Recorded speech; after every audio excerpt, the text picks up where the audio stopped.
We are so glad you could join us for our online sermon today.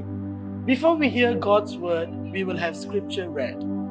நீங்கள் இணையம் வழியாக இடம்பெறும் பிரசங்கத்தில் எங்களோடு இணைந்திருப்பதில் நாங்கள் மகிழ்ச்சி அடைகிறோம். ஆண்டவருடைய வார்த்தையை கேட்பதற்கு முன்பாக வேத வாசிப்பு வாசிக்கப்படும். கர்த்தருக்கு சோஸ்திரம். இன்று பிரசங்கத்திற்கென்று எடுத்துக்கொள்ளப்பட்ட வேத பகுதி எரேமியா 20ஆம் அதிகாரம் வசனங்கள் 7 தொடங்கி 13 வரை. எரேமியா 20ஆம் அதிகாரம் வசனங்கள் 7 தொடங்கி 13 வரை. கர்த்தாவே, என்னை இணங்க பண்ணினீர், நான் இணங்கினேன். நீர் என்னிலும் பலத்தவராயிருந்து என்னை மேற்கொண்டீர். நாள்தோறும் நகைப்புக்கு இடமானேன். எல்லாரும் என்னை பரிகாசம் பண்ணுகிறார்கள். நான் பேசினது முதற்கொண்டு கதறுகிறேன். கொடுமை என்றும் பாழ் கடிப்பென்றும் சத்தமிட்டு கூறுகிறேன். நான் கூறின கர்த்தருடைய வார்த்தை நாள்தோறும் எனக்கு நிந்தையும் பரிகாசமுமாயிற்று. ஆதலால் நான் அவரை பிரஸ்தாபம் பண்ணாமலும் இனி கர்த்தருடைய நாமத்திலே பேசாமலும் இருப்பேன் என்றேன். ஆனாலும் அவருடைய வார்த்தை என் எலும்புகளில் அடைப்பட்டு எரிகிற அக்கினியைப் போல் என் இருதயத்தில் இருந்தது. அதை சகித்து இளைத்து போனேன். எனக்கு பொறுக்கக்கூடாமற் போயிற்று. அநேகர் சொல்லும் அவதூறை கேட்டேன். பயம் சூழ்ந்திருந்தது. அறிவியுங்கள், அப்பொழுது நாங்கள் அதை அறிவிப்போம் என்கிறார்கள். என்னோடே சமாதானமாயிருந்த அனைவரும் நான் தவறி விழும்படி காத்திருந்து ஒருவேளை இணங்குவான், அப்பொழுது அவனை மேற்கொண்டு அவனில் குரோதம் தீர்த்து கொள்வோம் என்கிறார்கள். கர்த்தரோ பயங்கரமான பராக்கிரமசாலியாய் என்னோடு இருக்கிறார். ஆகையால் என்னை துன்பப்படுத்துகிறவர்கள் மேற்கொள்ளாமல் இடறுவார்கள்.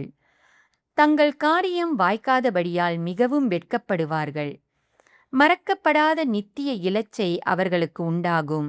ஆனாலும் நீதிமானை சோதித்தறிந்து உள்ளிந்திரியங்களையும் இருதயத்தையும் பார்க்கிற சேனைகளின் கர்த்தாவே, நீர் அவர்களுக்கு நீதியை சரிக்கட்டுகிறதை காண்பேனாக.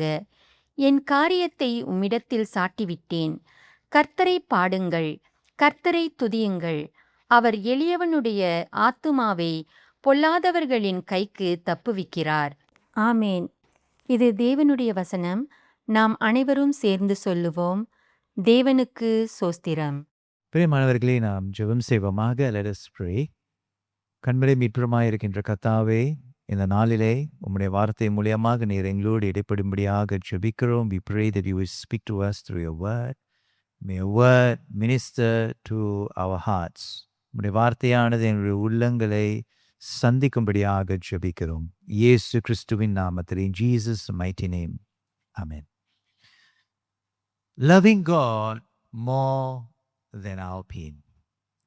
பிரியமானவர்களே, நம்முடைய துன்பத்தை விட தேவனை அதிகமாக நேசிப்பது. Is there a limit to how much we love God? நாம் தேவனை நேசிப்பதிலே ஒரு கட்டுப்பாடு இருக்கிறதா? ஒருவேளை தேவனை நேசிப்பதினாலே விமர்சனங்களை பெற்றுக்கொண்டால் நாம் ஆண்டவரை நேசிப்பதை நிறுத்திவிடுவோமா? What if loving God entails receiving criticism from the people around us? Would we stop loving God? What if loving God entails being maligned? இழிவுபடுத்தப்படும் பொழுது, தேவனை நேசிக்கும் பொழுது இழிவுபடுத்தப்படும் பொழுது நாம் தேவனை நேசிப்பதை நிறுத்தி விடுவோமா? Will we still love God? நாம் இன்னும் ஆண்டவரை நேசிப்போமா? Will we love God despite our pain, our criticisms and our misunderstandings? பிரியமானவர்களே, நாம் தேவனை நேசிப்பதிலே நாம் நேசிக்கும் பொழுது வேதனை, துன்பம் அனுபவிக்கும் பொழுது, விமர்சனங்களை அனுபவிக்கும் பொழுது, இழிவுபடுத்தப்படக்கூடிய நிலைமைகள் வரும் பொழுது, நம்மை தவறாக புரிந்து கொள்ளும் பொழுது நாம் தேவனை நேசிப்பதிலே நிறுத்தி விடுவோமா? In Jeremiah 20 verse 7 to 13, we read about the emotions of the prophet Jeremiah despite doing what God wanted him to do. எரேமியா 20வது அதிகாரம் 7வது வசனத்திலிருந்து 13வது வசனம் வரை ஆண்டவர் எரேமியா தீர்க்கதரிசனிடத்தில் சொல்லக்கூடிய காரியத்தை அவன் செய்யும் பொழுது பலவிதமான வேதனைகளை அவன் அனுபவித்து தன்னுடைய உணர்ச்சிகளை விவரிக்கிறதை குறித்த வசனங்களை நம்ம கவனிக்கிறோம். We read that he expressed his true feelings to God. He felt that he had been persuaded by God and he had not been able to resist God because God was stronger than him. இந்த வசனங்களை கவனிக்கும் பொழுது அவன் உண்மையான உணர்ச்சிகளை நம்ம கவனிக்கிறோம். அவன் ஆண்டவரினாலே ஆண்டவரை எதிர்க்க முடியாத ஒரு நிலைமையில இருந்து, ஆண்டவருக்கு சமர்ப்பிக்கக்கூடிய ஒரு நிலைமையில இருந்து, ஏனென்ற ஆண்டவர் அவனை விட மிக பலசாலியாக இருப்பதினாலே ஆண்டவரை எதிர்த்து நிற்க முடியாத நிலைமையில இருந்து அனுபவிக்கக்கூடிய வேதனைகளை விவரிக்கிறதை நம்ம கவனித்து பார்க்கிறோம். அது 7, 8வது வசனங்களிலே நம்ம கவனிக்கலாம். We read that in verses 7 and 8. கர்த்தாவே, என்னை இணங்க பண்ணினீர், நான் இணங்கினேன். நீர் என்னிலும் பலத்தவராயிருந்து என்னை மேற்கொண்டீர். நாள்தோறும் நகைப்புக்கு இடமானேன். எல்லாரும் என்னை பரிகாசம் பண்ணுகிறார்கள். நான் பேசினது முதற்கொண்டு கதறுகிறேன். கொடுமை என்றும் பால் கடிப்பு என்றும் சத்தமிட்டு கூறுகிறேன். நான் கூறின கர்த்தருடைய வார்த்தை நாள்தோறும் எனக்கு நிந்தையும் பரிகாசமுமாயிற்று. அவன் சொல்கிறான், எரேமியா தீர்க்கதரிசி சொல்கிறான், என்னை இணங்க பண்ணினீர். நீர் என்னை விட பலசாலியாக இருப்பதினாலே, என்னை விட மிக பெரிய தேவனாக இருப்பதினாலே, ஆண்டவரே, நான் உம்மை எதிர்த்து நிற்க முடியாம நீர் என்னை இணங்க பண்ணினீர் என்று சொல்லி வேதனைப்பட்டு தன்னுடைய சூழ்நிலை ஆண்டவரிடத்தில் சொல்கிறான். Jeremiah felt that God had unjustly treated him and God had put him in a disadvantageous situation.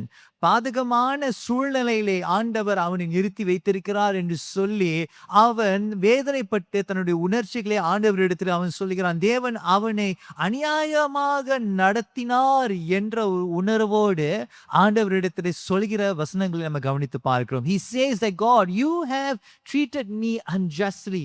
All I did was to do what you told me to do. நீ சொன்னவைகளை தான் ஆண்டவரே நான் செய்தேன். ஆனாலும் இப்படிப்பட்ட ஒரு வேதனைப்படுத்தக்கூடிய ஒரு நிலைமையிலே நான் இருக்கிறேன் என்று சொல்லி தன்னுடைய உணர்ச்சிகளை ஆண்டவரிடத்தில் சொல்லுகிறதை நம்ம கவனித்து பார்க்கிறோம்.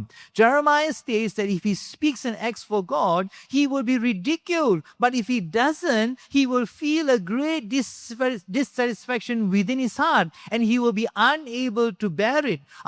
எரேமியா தீர்க்கதரிசி சொல்கிறான், ஆண்டவர் நான் உமக்காக பேசினால், உமக்காக நடந்தால் என்னை அவர்கள் அவமானப்படுத்துவார்கள், என்னை அவர்கள் கேலி பண்ணுவார்கள். ஆனா நான் உமக்கு சொல்லாமல் இருந்தால் எனக்குள்ளாக ஒரு ஆழமான அதிருப்தி அது பெருகிக் கொண்டே இருக்கிறது. என்னால் தாங்க முடியாத ஒரு நிலைமையில நான் இருக்கிறேன். செய்தாலும் எனக்கு வேதனை, செய்யாமல் இருந்தாலும் எனக்கு வேதனை என்று சொல்லி அவன் விவரிக்கிறதே 9வது வசனத்தை நம்ம கவனித்து பார்க்கிறோம். He says this, he expresses, if I do something I will experience pain. If I don't do it, I experience pain. I'm in a disadvantageous situation, Lord. He says that in verse 9. ஆதலால் நான் அவரை பிரஸ்தாபம் பண்ணாமலும் இனி கர்த்தருடைய நாமத்திலே பேசாமலும் இருப்பேன் என்றேன். ஆனாலும் அவருடைய வார்த்தை என் எலும்புகளில் அடைப்பட்டு எரிகிற அக்கினியைப் போல் என் இருதயத்தில் இருந்தது. அதை சகித்து இளைத்து போனேன். எனக்கு பொறுக்க கூடாமற் போயிற்று. எனக்கு பொறுக்க கூடாமல் போயிற்று என்று எரேமியா தீர்க்கதரிசி சொல்கிறான். And to make matters worse, people around Jeremiah were all waiting for him to fail. இதை வேதனைப்படுத்தக்கூடிய, இன்னும் அதிகமாக வேதனைப்படுத்தக்கூடிய காரியம் என்னவென்றால், எரேமியா தீர்க்கதரிசியை சுற்றி இவன் எப்பொழுது தோல்வி அடைவான் என்று காத்து கொண்டிருக்கின்ற ஒரு நிலைமையும் நாம் கவனித்து பார்க்கிறோம். அது 10வது வசனத்தை நம்ம கவனித்து பார்க்கலாம். You can read there that people are all waiting for Jeremiah to fail in verse 10. அநேகர் சொல்லும் அவதூறை கேட்டேன். பயம் சூழ்ந்திருந்தது, அறிவியுங்கள், அப்பொழுது நாங்கள் அதை அறிவிப்போம் என்கிறார்கள். என்னோடே சமாதானமாய் இருந்த அனைவரும் நான் தவறி விழும்படி காத்திருந்து, ஒருவேளை இணங்குவான், அப்பொழுது அவனை மேற்கொண்டு அவனில் குரோத தீர்த்து கொள்வோம் என்கிறார்கள். எவனமாக இவன் இப்படிப்பட்ட சூழ்நிலையில் இருந்தாலும், இப்படிப்பட்ட ஒரு சூழ்நிலையில அவன் எரேமியா தீர்க்கதரிசி இருந்தாலும், even though Jeremiah was in this situation, he does what the psalmist would normally do. இங்க எரேமியா தீர்க்கதரிசி எப்படி சங்கீதக்காரன் தன்னுடைய புலம்புகளை தேவனிடத்திலே ஏறெடுப்பானோ, அதே போல எரேமியா தீர்க்கதரிசியும் தன்னுடைய புலம்புகளை ஆண்டவரிடத்திலே எழுப்புகிறதை நம்ம கவனித்து பார்க்கிறோம்.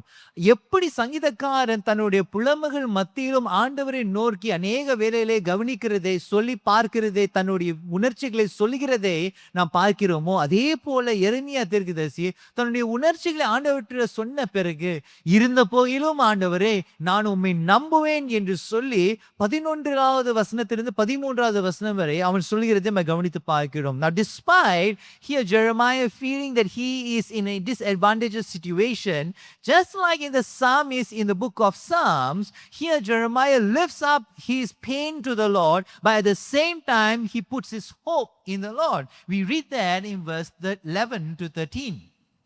கர்த்தரோ பயங்கரமான பராக்கிரமசாலியாய் என்னோடு இருக்கிறார். ஆகையால் என்னை துன்பப்படுத்துகிறவர்கள் மேற்கொள்ளாமலும் இடறுவார்கள். தங்கள் காரியம் வாய்க்காதபடியால் மிகவும் வெட்கப்படுவார்கள். மறக்கப்படாத நித்திய லச்சை அவர்களுக்கு உண்டாகும். ஆனாலும் நீதிமானை சோதித்தறிந்து உள்ளிந்திரியங்களையும் இருதயத்தையும் பார்க்கிற சேனைகளின் கர்த்தாவே, நீர் அவர்களுக்கு நீதியை சரி கட்டுகிறதை காண்பேனாக. என் காரியத்தை உம்மிடத்தில் சாட்டிவிட்டேன். கர்த்தரை பாடுங்கள், கர்த்தரை துதியுங்கள். அவர் எளியவனுடைய ஆத்துமாவை பொல்லாதவர்களின் கைக்கு தப்புவிக்கிறார்.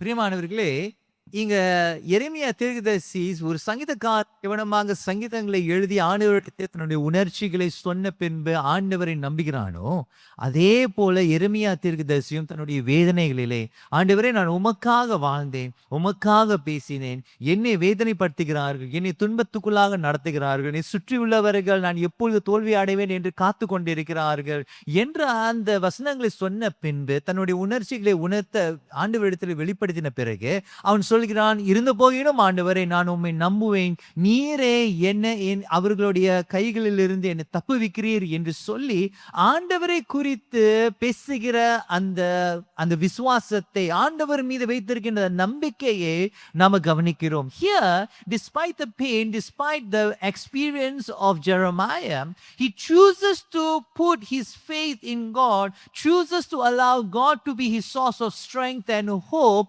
in the midst of pain that he is experiencing. But the thing is, my friends, as we continue reading, though he expresses his hope in God, his pain is not removed from his life. அவன் இந்த தொடர்ந்து இந்த வசனங்களை நம்ம கவனித்து பார்ப்போமானால், அந்த வசனங்கள் நம்ம என்ன கவனிக்கிறோம் என்றால், அவன் ஆண்டவரிடத்திலே தன்னுடைய நம்பிக்கை வைத்த போகிலும் அந்த வேதனையானது அவனுடைய வாழ்க்கையிலிருந்து எடுக்கப்படவில்லை. அதை 14வது வசனத்திலிருந்து 18வது வசனம் நம்ம கவனித்து பார்க்கிறோம். Here Jeremiah experiences and expresses to God first his pain, then his trust, but despite his trust in God, he acknowledges the pain still continues to reside within him. ஆண்டவர் மீது தன்னுடைய நம்பிக்கையை அவன் வைத்த போகிலும் அவன் இன்னும் அந்த வேதனையை அனுபவித்துக் கொண்டிருக்கிறான். நான் ஏன் பிறந்தேன், எதற்காக பிறந்திருக்க வேண்டும் என்று சொல்லி புலம்புகிறதை நம்ம கவனித்து பார்க்கிறோம். He continues to say, why was I even born? Why am I created? Why do I continue to exist? He questions the existence. We read that in verses 14 to 18. நான் பிறந்த நாள் சபிக்கப்படுவதாக, என் தாயார் என்னை பெற்ற நாள் ஆசீர்வதிக்கப்படாதிருப்பதாக. உமக்கு ஒரு ஆண் பிள்ளை பிறந்ததென்று என் தகப்பனுக்கு நற்செய்தியாக அறிவித்து அவனை மிகவும் சந்தோஷப்படுத்தின மனுஷன் சபிக்கப்பட கடவன். அந்த மனுஷன் கர்த்தர் மனமாறாமல் கவிழ்த்து போட்ட பட்டணங்களைப் போல் இருந்து காலமே அலறுதலையும் மத்தியான வேளையிலே கூக்குரலையும் கேட்க கடவன். என் தாயார் எனக்கு பிரேத குழியும் நான் என்றைக்கும் பிரசவியாத சூளுமாய் இருக்கத்தக்கதாக கர்ப்பத்திலே நான் கொலை செய்யப்படாமற் போனதென்ன? நான் வருத்தத்தையும் சஞ்சலத்தையும் கண்டு என் நாட்கள் வெட்கமாய் கழியும்படிக்கு நான் கர்ப்பத்திலிருந்து வெளிப்பட்டது என்ன? இங்க எரேமியா தீர்க்கதரிசி சொல்கிறான், கர்ப்பத்திலே நான் மரித்திருக்க வேண்டும். ஏன் பிறந்தேன் என்று எரேமியா தீர்க்கதரிசி அவன் புலம்பிக் கொண்டிருக்கிறதை நம்ம கவனித்து பார்க்கிறோம். We read that Jeremiah now wishes he was not born, wishes he was murdered in his mother's womb. Now I want us to consider this. Here Jeremiah is only doing what God is wanting him to do. இங்கு எரேமியா தீர்க்கதரிசி ஆண்டவர் தன்னிடத்து சொன்னவைகளை தான் அவன் செய்து கொண்டிருக்கிறான். சொன்னவைகளை செய்யும் பொழுது அவன் வேதனையை, விமர்சனங்களை, இழிவுபடுத்தப்படுகின்ற ஒரு சூழ்நிலையிலே அவன் காணப்படுகிறான். ஆனாலும் அவன் சொல்கிறான், ஆண்டவரை நான் உம்மை நம்புகிறேன், இருந்த போதிலும் நீர் என்னை தப்புவிப்பீர் என்று சொல்கிறான். ஆனால் அதை சொன்ன பிறகும் அவனுடைய வேதனையிலிருந்து அவன் விடுவிக்கப்படாமல் தவித்துக் கொண்டிருக்கின்ற சூழ்நிலை நம்ம கவனித்து பார்க்கணும். Here Jeremiah begins to say that, Lord, I only did what you wanted me to do, and now here I am being criticized, being misunderstood, and I'm going through very painful experiences.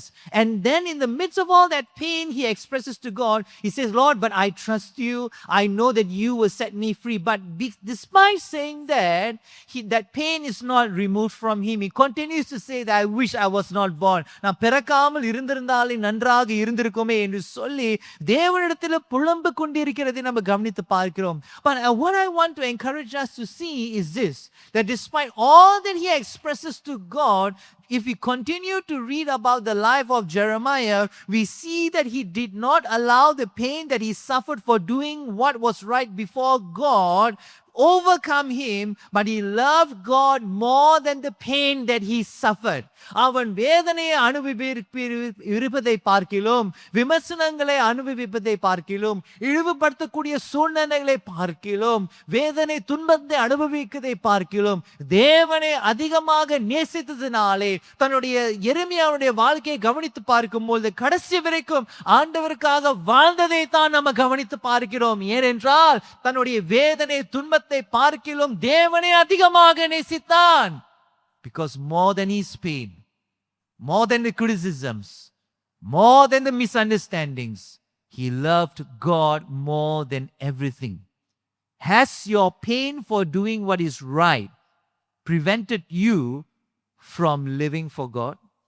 பிரியமானவர்களே, தேவனுக்காக வாழும் பொழுது அதனுடைய வாயிலாக வரக்கூடிய வேதனையினாலே ஆண்டவருக்காக வாழ்வதற்காக அது தடை பண்ணியிருக்கிறதா?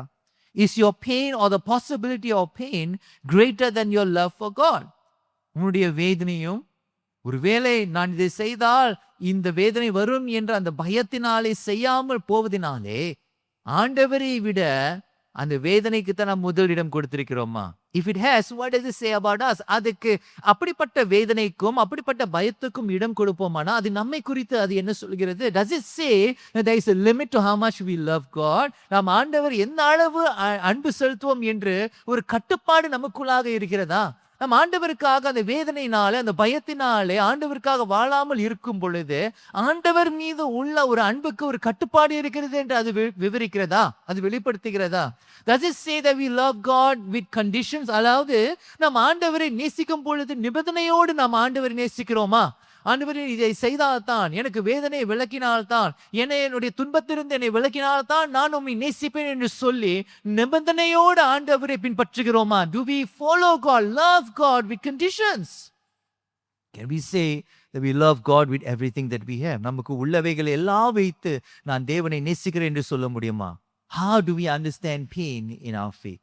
வேதனையும் துன்பமும் நம்முடைய விசுவாசத்திலே எப்படி புரிந்து வைத்திருக்கிறோம்?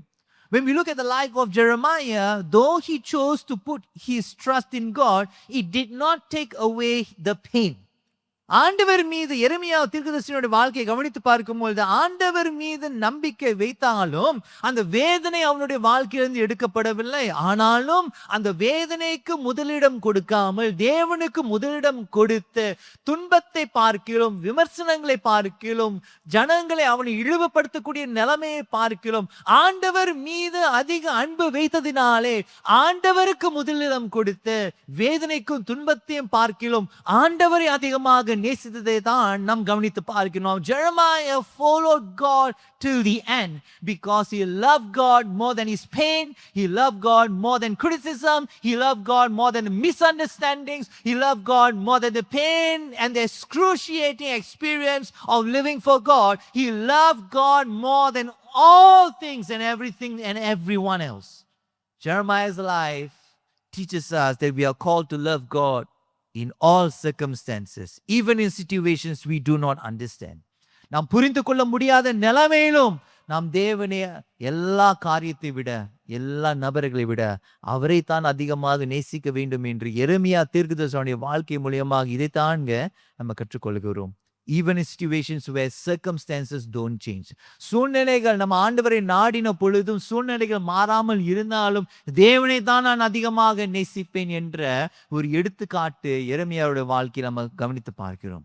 When Jesus was instructing his disciples, he said that if people caused him pain, they would also cause his disciples pain. எந்த நபர்கள் இயேசுவுக்கு வேதனையை உண்டாக்குகிறார்களோ அதே நபர்கள் தன்னுடைய சீஷர்களுக்கும் வேதனையை உருவாக்குவார்கள் என்று இயேசு தன்னுடைய சீஷர்களுக்கு கற்றுக் கொடுக்கிறதை நம்ம கவனித்து பார்க்கிறோம். அதை மத்தேயு எழுதின சுவிசேஷம் 10வது அதிகாரம் 24வது வசனத்திலிருந்து 25வது வசனம் வரை நம்ம கவனித்து பார்க்கலாம். We read that in Matthew chapter 10 verse 24 to 25. சீஷன் தன் போதகனிலும் வேலைக்காரன் தன் எஜமானிலும் மேற்பட்டவன் அல்ல. சீஷன் தன் போதகனைப் போலவும் வேலைக்காரன் தன் எஜமானைப் போலவும் இருப்பது போதும். வீட்டெஜமானையே பெயல்செபூல் என்று சொன்னார்களானால் அவன் வீட்டாரை அப்படி சொல்வது அதிக நிச்சயம் அல்லவா? இங்கு இயேசு தன்னுடைய சீஷர்களை ஆயத்தப்படுத்துகிறார். என்னையே அவர்கள் வேதனைப்படுத்தும் பொழுது அவர்கள் உங்களையும் வேதனைப்படுத்துவார்கள். நீங்கள் என்னை பின்பற்றுவதினாலே உங்களையும் அவர்கள் வேதனைப்படுத்துவார்கள் என்று சீஷர்களுக்கு அவரை பின்பற்றக்கூடிய நாட்களிலே இயேசு தன்னுடைய சீஷர்களை கற்றுக் கொடுக்கிறதை கவனித்து பார்க்கணும். Jesus here is preparing his disciples. He's instructing his disciples to say that if people caused him pain, then you who are following me, they will also cause you pain. And Jesus here encourages his disciples that to trust the Heavenly Father, that he will take care of them in the midst of following Jesus. இயேசுவை பின்பற்றும் பொழுது பரலோக பிதாவானவர் அவர்களுடைய தேவைகளை சந்திப்பார் என்று ஆறுதல் படுத்தி இயேசு தன்னுடைய சீஷர்களுக்கு கற்றுக் கொடுக்கிறதை நம்ம கவனித்து பார்ப்போமே. அது 10வது அதிகாரம் 26வது வசனத்திலிருந்து 31வது வசனம் வரை. In Matthew chapter 10 verse 26 to 31, Jesus encourages his disciples, take heart, as you follow me, your heavenly Father will take care of you. அவர்களுக்கு பயப்படாதிருங்கள். வெளியாக்கப்படாத மறைபொருளும் இல்லை, அறியப்படாத இரகசியமும் இல்லை. நான் உங்களுக்கு இருளிலே சொல்லுகிறதை நீங்கள் வெளிச்சத்திலே சொல்லுங்கள். காதிலே கேட்கிறதை நீங்கள் வீடுகளின் மேல் பிரசித்த பண்ணுங்கள். ஆத்துமாவை கொல்ல வல்லவர்களாய் இராமல் சரீரத்தை மாத்திரம் கொள்ளுகிறவர்களுக்கு நீங்கள் பயப்பட வேண்டாம். ஆத்துமாவையும் சரீரத்தையும் நரகத்திலே அழிக்க வல்லவருக்கே பயப்படுங்கள். ஒரு காசுக்கு 2 அடைக்கலான் குருவிகளை விற்கிறார்கள் அல்லவா? ஆயினும் உங்கள் பிதாவின் சித்தம் இல்லாமல் அவைகளில் ஒன்றாகிலும் தரையிலே விழாது. உங்கள் தலையில் உள்ள மயிரெல்லாம் எண்ணப்பட்டிருக்கிறது. ஆதலால் பயப்படாதிருங்கள். அநேகம் அடைக்கலான் குருவிகளை பார்க்கிலும் நீங்கள் விசேஷித்தவர்களாய் இருக்கிறீர்கள். நீங்கள் விசேஷமானவர்களாய் இருக்கிறீர்கள் என்று இயேசு சொல்கிறார். பிரியமானவர்களே, இயேசு தன்னுடைய சீஷர்களுக்கு ஆறுதல் படுத்துகிறார். நீர் என்னை பின்பற்றும் பொழுது பரலோக பிதாவானவர் உன்னை பார்த்து கொள்வார், உன்னை காத்து கொள்வார். நீ யாருக்கும் பயப்பட தேவையில்லை, வேதனைக்கும் பயப்பட தேவையில்லை, விமர்சனங்களுக்கும் நீ பயப்பட தேவையில்லை, இழிவுபடுத்தக்கூடிய சூழ்நிலைகளுக்கும் நீங்கள் பயப்பட தேவையில்லை. நீங்கள் யாருக்கு மரியாதை செலுத்த வேண்டுமோ அவருக்கு மட்டுமே மரியாதை செலுத்துங்கள். உங்களுடைய ஆத்மாவையும் உங்களுடைய சரீரத்தையும் அதிகாரியாக இருக்கக்கூடிய தேவனுக்கு நீங்கள் இணங்குங்கள் என்று இயேசு தன்னுடைய சீஷர்களுக்கு கற்றுக் கொடுக்கிறார். Now Jesus here encourages his disciples, do not fear pain, do not fear criticism, do not fear pressure. Who should you live for? You should live for the one who has total authority over your soul and your body, and he will take care of you as you live for him. நீங்கள் தேவனுக்காக வாழும் பொழுது அவர் உங்களை பார்த்துக் கொள்வார் என்று இயேசு தன்னுடைய சீஷர்களுக்கு கற்றுக் கொடுக்கிறதை நம்ம கவனித்து பார்க்கிறோம். Jesus explains to his disciples the only way through criticism, pain and fear of bodily harm is to love Jesus more than anything or anyone. பிரியமானவர்களே, இயேசு தன்னுடைய சீஷர்களுக்கு என்ன கற்றுக் கொடுக்கிறார் என்றால், விமர்சனங்களுக்கு மேற்கொள்ளக்கூடிய பலனும் வேதனைக்கு துன்பத்தை மேற்கொள்ளக்கூடிய பலத்துக்கும், ஜனங்கள் தன்னுடைய சரீரத்தை வேதனைப்படுத்துவார்கள் என்று சொல்லக்கூடிய பயத்திற்கும் மேற்கொள்ளக்கூடிய ஒரே ஒரு வழி, எல்லா காரியத்தை பார்க்கிறோம், எல்லா நபர்களை பார்க்கிறோம், இயேசுவை தான் நீங்கள் அதிகமாக நேசிக்க வேண்டும் என்று இயேசு கற்றுக் கொடுக்கிறார். நீங்கள் என்னை நேசிக்கும் பொழுது எல்லாவற்றையும் மேற்கொள்வீர்கள் என்று இயேசு கற்றுக் கொடுக்கிறதே நாம் 10வது அதிகாரம் 37வது வசனத்திலிருந்து 39வது வசனம் வரை நாம் கவனித்து பார்க்கிறோம். We read that in chapter 10 verses 37 to 39. தகப்பனையாவது தாயையாவது என்னிலும் அதிகமாய் நேசிக்கிறவன் எனக்கு பாத்திரன் அல்ல. மகனையாவது மகளையாவது என்னிலும் அதிகமாய் நேசிக்கிறவன் எனக்கு பாத்திரன் அல்ல.